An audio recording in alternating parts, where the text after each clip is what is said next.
Hey, this is Professor Game, where we interview successful practitioners of games, gamification, and game thinking who bring us the best of their experiences to get ideas, insights, and inspiration that help us in the process of getting our students to learn what we teach. And I am Rob Alvarez. I'm the founder of Professor Game and professor of gamification and games-based solutions at IE Business School, EFMD, EBS University, and many other places around the world. And if this content is for you, then please go ahead and subscribe to our email list for free at professorgame.com/subscribe. Engagers, and welcome to another episode of the Professor Game podcast. And we have, oh my goodness, I know I asked your name before we started. I'm going to give it my best. So, Diedre, no, I got it wrong. I know I got it wrong. Are you prepared to engage? And please correct me on the right pronunciation. It's Diedre. So very close. It's a tricky one.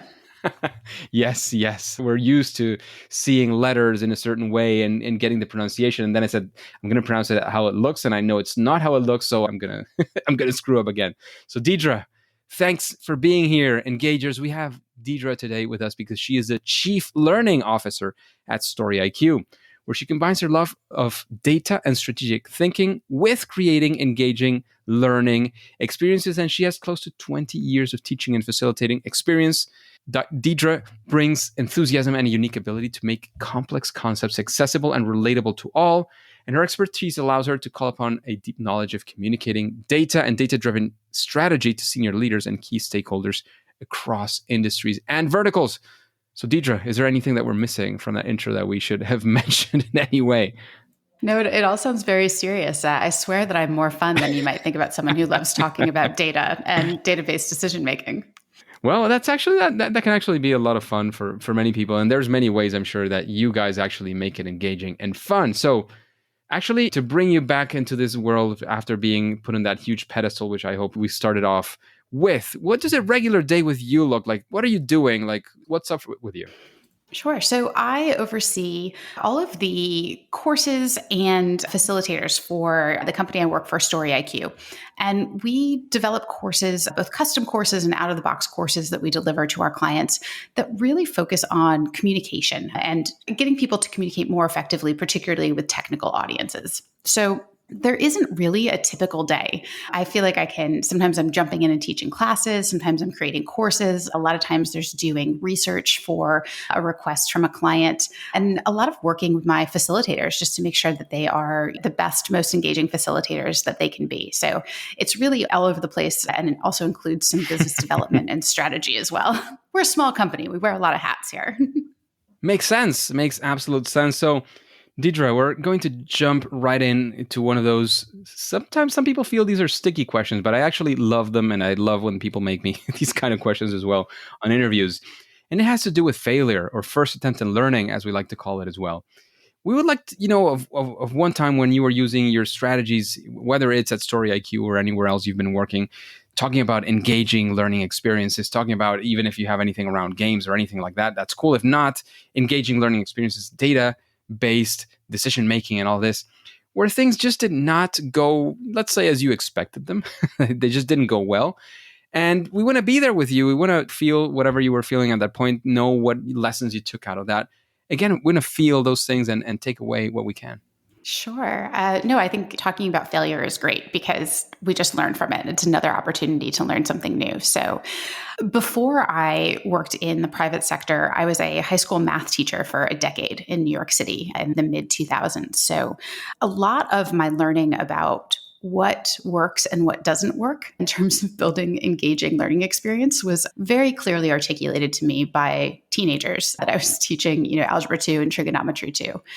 I think one of the things that I learned in that experience, because it didn't work a couple times, was trying to gamify everything. There's some things that just can't be, like logarithms. Sure, you can try to make them fun and you can build some experiences and competitiveness around being able to answer questions and complete tasks, but not everything can always be a game. And I think what really taught me that, and I wouldn't say it's like a failure, like there are definitely some bad lessons, right, and bad games that came out of it. But I think, or just like really shooting to the moon there, trying to make something competitive. But I think one of the things that all of those experiences really taught me is that you need to make every experience practical and accessible. And just because it's quote unquote fun doesn't mean that you're actually meeting the objectives that you want your students to, or that they can reciprocate and do on their own in the future. So perhaps if I may sort of pinch you a little bit into that, was there a time when you were trying to do something, like one of those times and you were trying to gamify something and just didn't go well?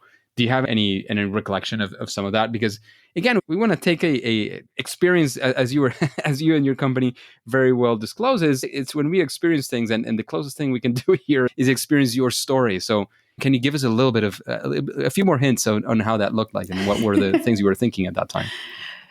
Sure. I mean, I guess, something that is perhaps more relevant is building learning experiences. Recently is building out a new case study for a client. We'd like to build our classes around a challenge that we're all solving together.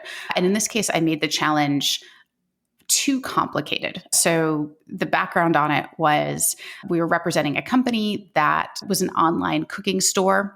And I made this in a hurry, and there were some elements to it that were just not particularly believable. Like if you were ordering multiple items, they were shipped separately with separate shipping costs. And we sort of all know from experience that's not how ordering things online works.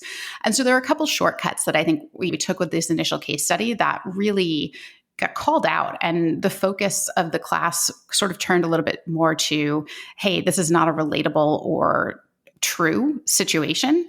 And it really took away from what we were supposed to be doing, which was working on our database decision making. So I think cutting corners and just trying to be like, hey, people will go with me. They'll go on this journey with me was a bad assumption. And that's definitely a place of failure recently. Amazing. That makes a lot of sense. And sometimes it's about realizing and being humbled by experiences. Not that we're all humble enough or not. It's just sometimes the experience humbles us once more, as life likes to remind us every now and then. So that is amazing. Thank you for that, Diedre. And let's actually shift it and go for a time where things did go well. One of those proud moments, perhaps, where you were trying to do something and you were very proud and want to show off some of those results. We want to be there and share some of those success factors. Sure. I mean, I think I'm not quite sure if your listeners are mainly people who are engaging with adults or with child learners. That's a weird phrase, with school age kids. There we go. But I think in any feeling of success, it's like when you get that, oh, I got it moment, and you realize that what you've spent time trying to teach and get people to learn is really clicking.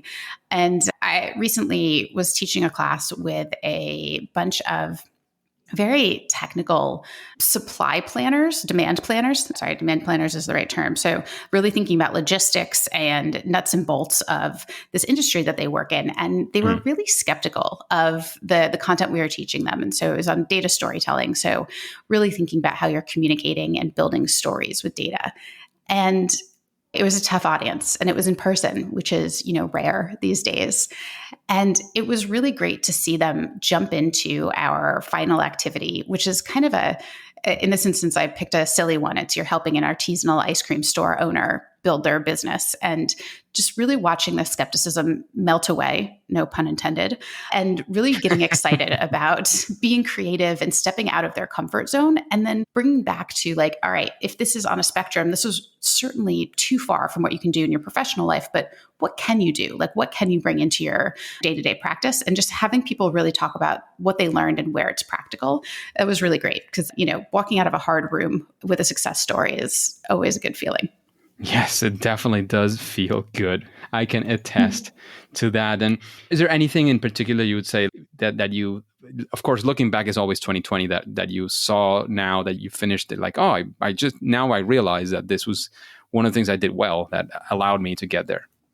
I think it's really meeting people where they're at and allowing people to be skeptical or critical of whatever it is you're about to teach them, and hearing that out, and then thinking about ways that you can, if appropriate, debunk that or show them different opportunities. And so I think really a turning point in that situation was just letting everyone tell me where their skepticism was. We made a list and put it up on chart paper, and referring back to that and thinking about, okay, maybe this technique doesn't work here, but it would work here. And reminding people that things are really practical in their day-to-day, even if it doesn't feel like it the first time around. Huh. Good. Good. Making sure these things, especially in adult learning, as you were mentioning, is kept in a sense that they will be able to apply this almost tomorrow or even today sometimes, right? Right. That's the goal, right? We're all time poor. So making sure Hmm. we're making the most out of everyone's time. And if you're teaching kids too, it's the same thing. No one wants to just sit around and hear something for the sake of it. They want to know why they're learning it and how it's going to be useful for them other than just to pass a test. And don't be surprised by how important it can be to some, the passing of the test as well. But anyways, that makes a lot of sense. So, Diedre, after all this, you've had plenty of experience. You've been doing many of these things for many, many years now as well. Are there any best practices, anything that you would say, well, do this or that, and it'll definitely help at least take you further on your journey on making these things exciting, engaging, better in one way or another? Yeah, I think a real pitfall for instructional designers is feeling like we need to be experts and then making everyone in the room leave an expert. And this is true, I would say, when I was teaching high school math, but also teaching adults, really getting away from the practical aspects of what you're trying to teach and focusing on the things you need to memorize or things that you might never be asked again. And that can really bog down what you're trying to teach people. So I like to take a step back and think about, where would I be bored if I were part of this class, or what would I not remember? And it would be fine. I'd still be able to use these new skills and remember the key concepts, and really just ruthlessly cutting down the content you want to share and making the activities even more simple than it feels like you should, to make sure that there's time and ability for people to grasp what they're doing and how they would use it in their own context. Makes a lot of sense. That's brilliant. That's a very good practice to keep in mind. And we talked about good practices. We talked about the good and the bad, sort of things that have happened in your journey. Do you have some sort of process, like when you're creating these engaging experiences, especially in a difficult, I don't know, I've mentioned this a couple of times in the podcast. I did have a stint on being a professor of quantitative methods, which is one of the most unexciting subjects for at least most of my business students. So a difficult topic, like it can be data in general. Do you have any process when you're creating this or any other experiences? How do you go about it? You need to create a new one. How do you start? Where does that lead? I like to step back and think about, what do people need to learn or be able to do when they're out of this class? I know that sounds really simple, but sometimes we get really caught up in like, okay, where do we start? What's a great title? What's a great activity? But really stepping back and saying, all right, what do people need to do in their day-to-day life involving this? And then creating a final project or challenge around that is really generally my starting point. So if I need people by the end of this to, let's say, create a data story on this topic, really breaking down, what does that mean and what does that look like from the end process? So making sure that there are ample opportunities for people to practice the concepts from class, making sure that it's scaffolded and that there are on-ramps and off-ramps. Particularly for adult learners, you really want to make sure that you are honoring their autonomy, right? There are things that sometimes you already know and you don't want to be a part of and you want to skip ahead. So making sure there's opportunities for people to jump ahead where I know that the content might be already known to some of the participants. So I think the practice of thinking about, what do you want people to get out of this? How is it practical? Is really my starting point. And if I were gamifying things in a traditional manner, I'd actually really think about, what wins the game, right? Is it points? Okay, well, where do those points come from? Like, is it your knowledge? Is it your ability to recall certain facts or parts of a diagram? What are you really valuing in terms of what people are walking away with, and how do you assign points to that to make sure that the gamification is in line with what you really want people to be able to do at the end? Brilliant. Thank you very much for opening up your insides, your brain, into what you actually do to create these experiences. Thank you very much. That's very appreciated, especially given such a great experience that you do certainly have. And Diedre, we're getting into some of the questions where we like to get into recommendations and understanding a little bit more of what you would see in the future, so to speak. And the first one is, after hearing these questions, sort of hanging out in the podcast for a bit, does anybody come to your mind if I say, well, would you recommend somebody to be a future guest, or who would you like to listen to in a future interview on Professor Game? Does anybody come to your mind? So I thought about this question a fair amount the other day, and one name kept coming back over and over again. And it's probably not a name that any of your listeners have heard, but Sarah Pendergast, who is a former math teacher that I used to work with at a school, she now oversees the maker labs for schools in Ohio. So she was really into 3D printing before it became popular all over the place. She would do tons of gamification. She created really great courses around, let's say, like bridge building to get kids competitive, but also learning, about the physics of and the mechanics of building something.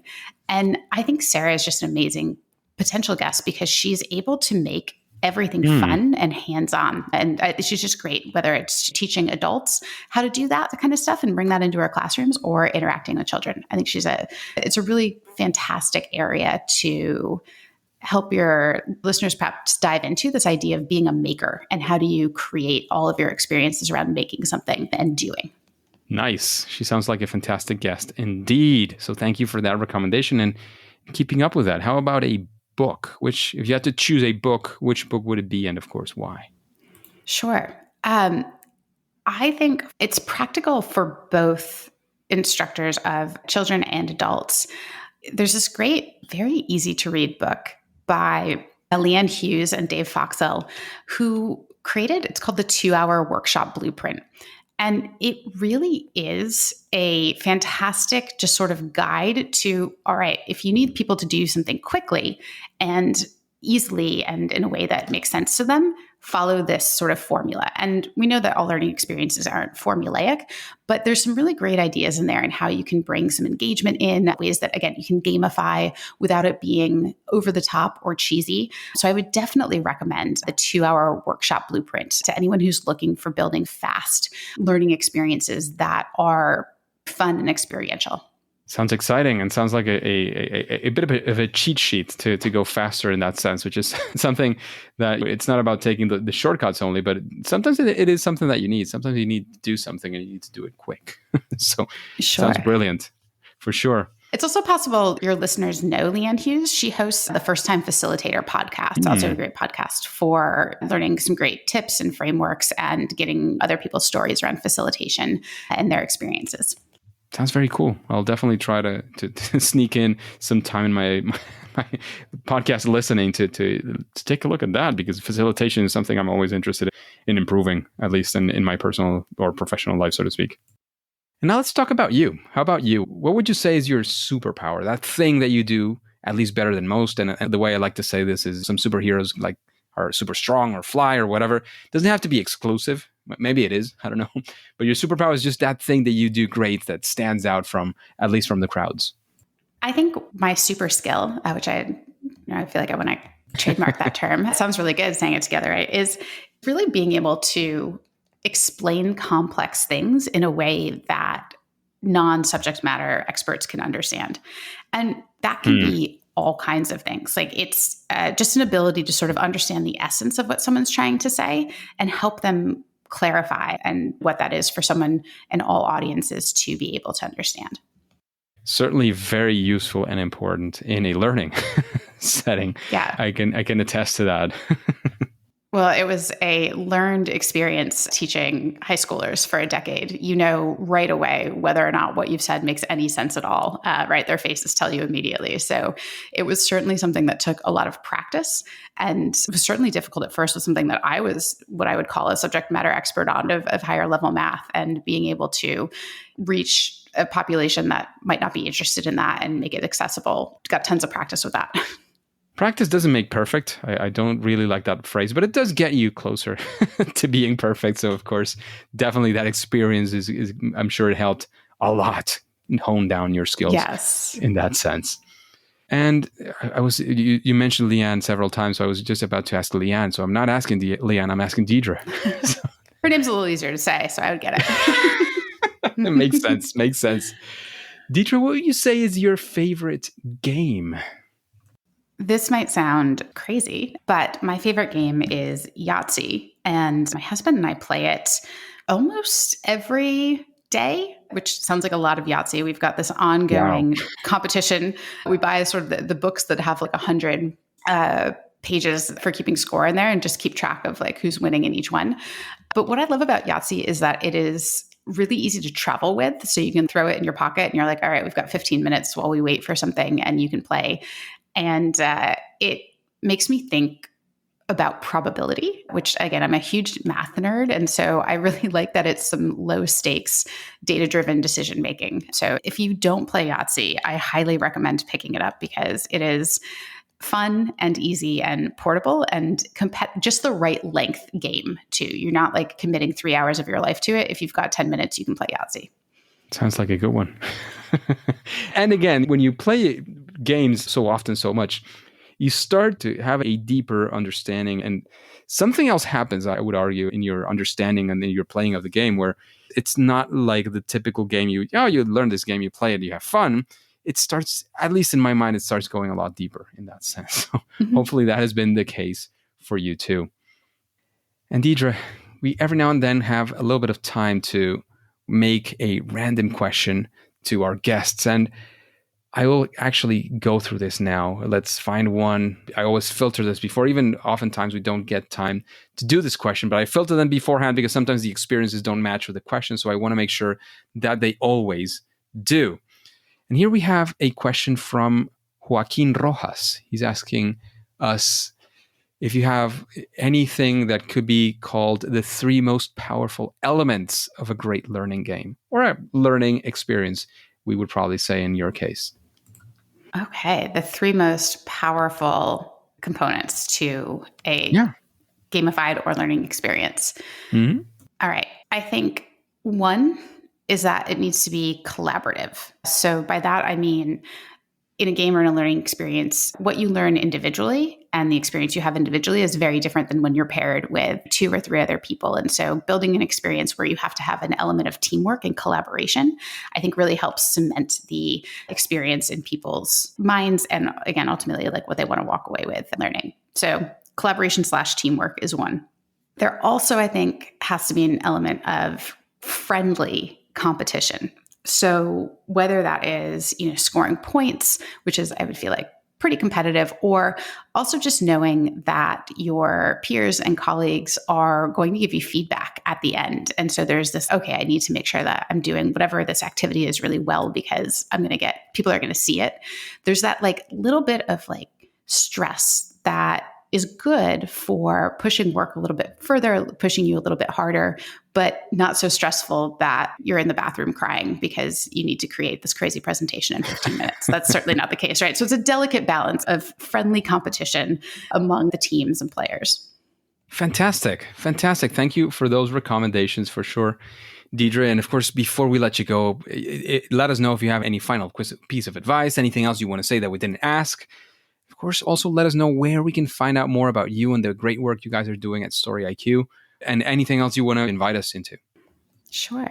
I mean, first, I'd just like to say that I've been really interested in, as we switch to a much more virtual learning experience, all the different tools that can be used for gamification and for even just teamwork. We at my company try to do like a monthly social online game because we're all fully remote. And so just the things that you can still play now and be apart from people, I think is really great for bringing that competitive spirit and also teamwork together. So I love thinking about games and how that brings people together. So this is a great podcast for that.